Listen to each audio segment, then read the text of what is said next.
생명의 나무, 들여다보기. 1. 세포로 만드는 생명체. 현재까지 우주는 4가지 힘 즉 전자기력, 강력, 양력, 중력으로 구성되었다고 알려진다.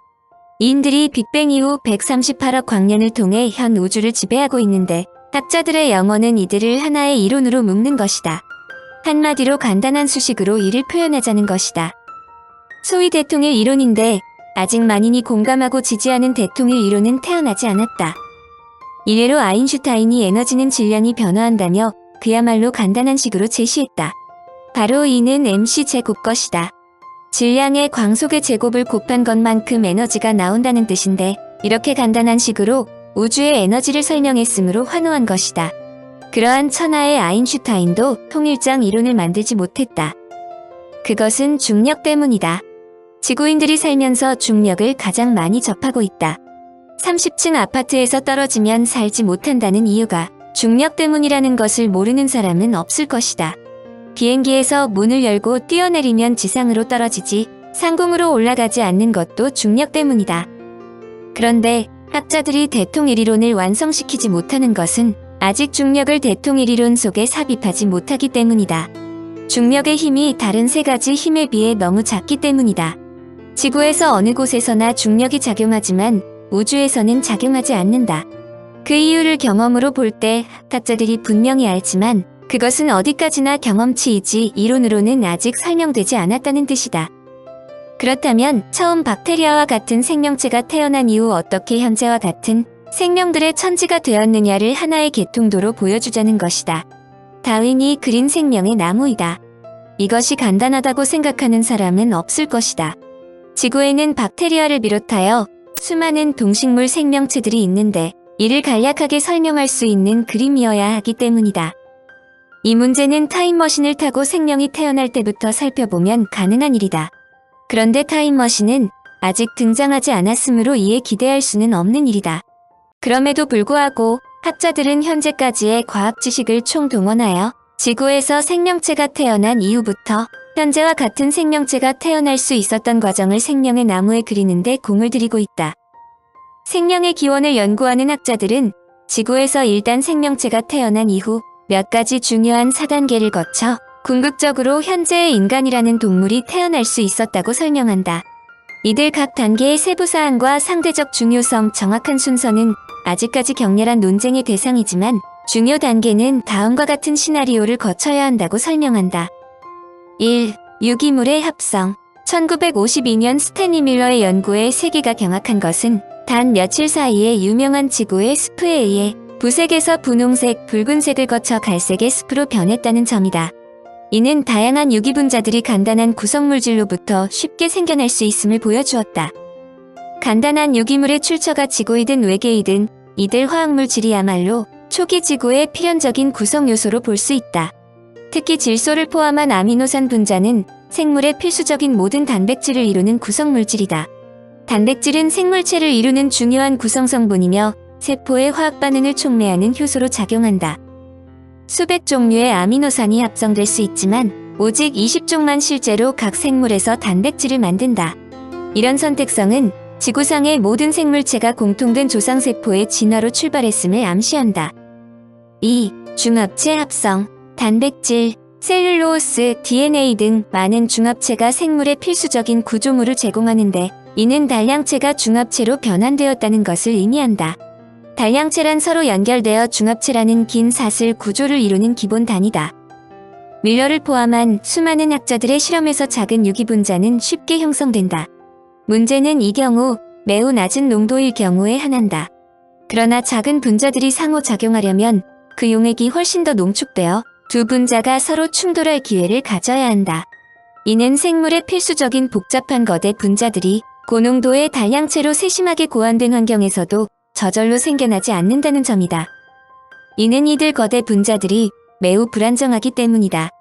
학자들은 이런 문제점을 해결할 수 있는 방법으로 촉매작용이 개입되면 가능할 수 있다고 제시했다.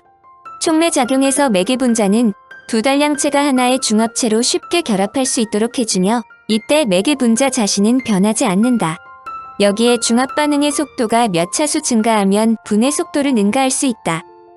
생명 탄생에 대한 설명으로는 드디브 박사가 강력히 주장했는데 그는 초기 대기의 티오에스테르라는 분자 종류의 합성을 용이하게 하는 황화수소가 풍부했다고 가정했다. 즉 티오에스테르가 단백질의 거대 분자를 생성하는 데 중요한 촉매 작용을 했으며 이것이 다른 중요한 반응에서 촉매로 작용했다는 것이다. 이런 촉매 작용은 오늘날 세포의 물질 대사에서도 중요한 역할을 담당하므로 많은 학자들의 지지를 받고 있다. 일부 생화학자들은 알나이의 촉매 작용이 그 역할을 담당했을 가능성을 지적한다. 먼 박사는 알나이 분자가 유전 정보의 조작에서 촉매 역할을 할 수 있다고 발표했다. 이는 최초의 자기 복제를 하는 실체는 단백질이 아닌 RNA의 화학적 성질에 기초했을지도 모른다는 뜻이다. 물론 어떻게 RNA 유사 분자가 최초로 형성되었는지는 아직도 명쾌하게 설명되는 것은 아니다. 센타케이 연구소의 카우프만 박사는 분자들이 자신의 형성을 스스로 촉매하는 자기 촉매작용이 있다고 주장했다. 분자 AB가 분자 A와 B를 결합하여 새로운 분자 BA를 만드는 반응을 촉매하고 BA가 다시 A와 B를 만드는 반응을 촉매한다. A와 B만을 포함하는 용액은 오랫동안 안정된 상태로 있을 수 있지만 AB나 BA가 약간만 첨가하더라도 화학적 폐해로에서 자가 촉매가 일어나기 시작한다는 것이다. 이런 생각은 카우프만 박사가 처음으로 제시한 것은 아니지만 그는 여기서 한 단계에 앞서 나아간다. 그는 어떤 개에서 여러 분자 종류의 수가 증가하면 훨씬 더 복잡한 자가 촉매망이 발생할 가능성이 높다고 주장했다. 자체 추진되는 이들 회로의 전체 연결망을 상상하면 충분히 다양한 분자들의 혼합물이 어디엔가 축적된다고 볼 수 있다. 자가 촉매작용을 하는 개가 나타날 가능성은 높아진다. 이것이 사실이라면 생명의 출현은 일반인들이 생각하는 것보다 매우 수월했을지도 모른다. 여기에 그동안의 설명에 반하는 내용으로 촉매작용이 적적으로 유기분자에 의존할 필요가 없다는 지적도 있다. 무기물의 표면도 자동차의 촉매 변환 장치처럼 촉매 역할을 잘할 수 있기 때문이다. 학자들은 생명 발생 이전의 시기에 이용 가능한 활성 표면으로 암석의 풍화로 만들어진 진흙을 꼽는다.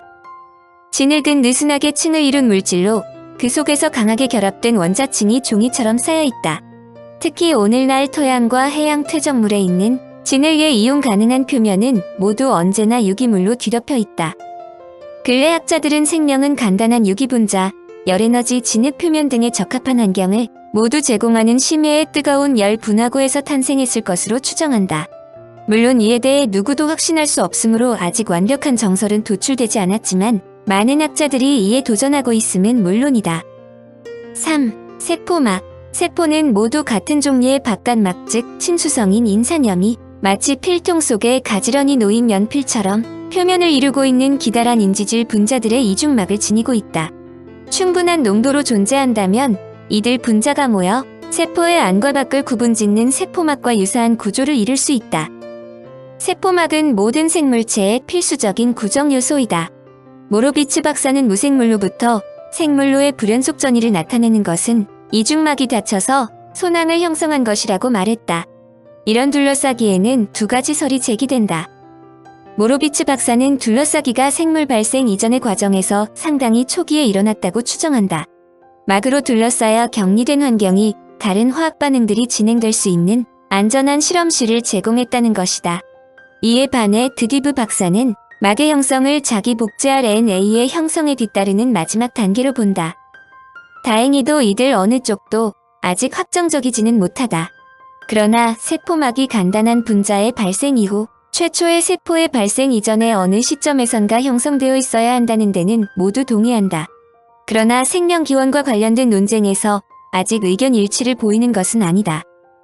4. 자기 복제. 학자들은 고도로 조직화된 분자들의 집합이 스스로 복제하기 시작할 때 비로소 생명이 시작된다고 설명한다. 최초로 복제를 시작한 대상의 자세한 구조는 알 수 없지만 그것이 주변으로부터 물질과 에너지를 얻는 능력, 이른바 물질 대사라고 부르는 과정을 행했다는 데에는 이론이 없다. 물질 대사는 이산화탄소와 물을 비롯한 몇 가지 간단한 화합물로부터 완전한 세포를 창조한다. 학자들은 생물을 연구함으로써 그 내부에 감추어진 가장 원시적인 물질 대사의 화학적 경로를 유추하고 있다. 그런 연구의 결과 흔적 기관이나 정크 DNA, 사람의 눈에서 시세포의 이상한 위치 등 생물계의 비효율성을 발견한다. 이를 학자들은 아마도 오늘날의 생물이 단순함 형태에서 점차 진화했다는 것으로 추정한다. 중요한 질문은 어떤 간단한 자기 복제의 화학 경로가 모든 생물 탄소의 원천인 이산화탄소를 보다 큰 분자로 합성할 수 있느냐이다. 여기저기서 분자가 무작위로 생겨나는 것이 아니라 자기 복제가 가능해야 한다. 모로비츠 박사는 지질, 이중막의 둘러싸기가 먼저 일어나고 이후 자기 복제 회로가 뒤따랐다고 제시한다. 그러한 둘러싸기가 유기물질을 효과적인 농도로 유지하는 데 필수적이라는 설명이다. 아마도 이 원시세포는 DNA에 기초한 오늘날 세포와 다를지도 모르지만 자신을 복제할 수 있는 특성을 지녔을 것으로 생각한다. RNA의 화학적 작용과 뒤이은 DNA의 합성은 생물로의 긴 행로에서 비교적 나중 단계의 진화이다. 다양한 생물체로 진화. 다윈의 진화론은 단세포 생물에서 다세포 생물, 연체 동물에서 껍질을 가진 동물, 바다에서만 한정적으로 살다가 육상이나 공중, 나아가 상상할 수 있는 모든 가능한 서식처로 유행해가는 논리적인 변천을 보여준다. 특히 생물의 미세한 변화에서 자연 선택의 부단한 과정을 관찰할 수 있다. 가장 놀라운 것은 항생제의 내성을 지니는 새로운 세균종이 태어나는데 이것이야말로 진화의 핵심이라 볼 수 있다. 즉 이런 변화를 거쳐 생물이 진화했고 진화를 계속하면서 변화하는 환경에 대처한다는 점이다. 이런 변화가 함축하는 것은 바로 지구상의 생물이 하나의 공통조상을 가진다는 사실이다. 지구상 모든 생물의 공통조상에 대한 강력한 증거는 오늘날 생물은 하나 혹은 그 이상의 세포로 구성되는데 이들 세포는 모두 에너지 생성과 생식 과정에서 유사한 화학 메커니즘을 채용한다. 특히 모든 생명이 똑같은 유전암호 즉 버섯, 이끼, 사람에게서 필수적인 단백질을 구성하는 청사진을 전달하는 화학 언어에 의존한다. 가장 간단한 박테리아의 소나 사람의 유전자를 삽입하여 소의 생장 호르몬이나 사람의 인슐린을 쉽게 생산할 수 있는 것도 이 때문이다. 특히 수많은 주유전자들과 그들이 생산하는 단백질이 생물들 사이에서 아주 흡사하다. 가령 인간의 세포 유전자가 효모세포의 돌연변이 유전자를 대체할 수 있다. 파리의 형태를 규정하는 중요한 유전자와 기능이나 구조가 비슷한 유전자가 포유류에서도 발견된다. 이는 DNA 구조가 생물의 공통조상을 지적함을 보여준다. 다윈 이전의 선행 진화론자들은 생물이 뚜렷한 목적을 가지고 진화한다고 생각했다. 기린의 길어진 목, 바다표범의 지느러미 모양의 발, 독수리의 날카로운 눈은 예정된 진화의 최종 단계라는 것이다. 반면에 다윈은 형질이 각 세대를 거치면서 임의적인 변이와 자연 선택에 의해서 변화한다고 주장했다. 만일 한 개체가 번식할 수 있을 만큼 충분히 오래 살아남을 기회를 증가시키는 어떤 이점을 지녔다면 그 이점은 전달될 확률이 보다 높게 된다는 것이다. 이런 다윈의 설명은 연속적인 세대 변이에 대한 유전적 설명과 함께 새로운 종이 나타나게 되는 자연 과정을 가장 잘 보여준다. 이는 우리 인간에게도 적용됨은 물론이다. 인간도 박테리아로부터 진화하였다는 것으로 생명의 나무를 중요시하는 이유다.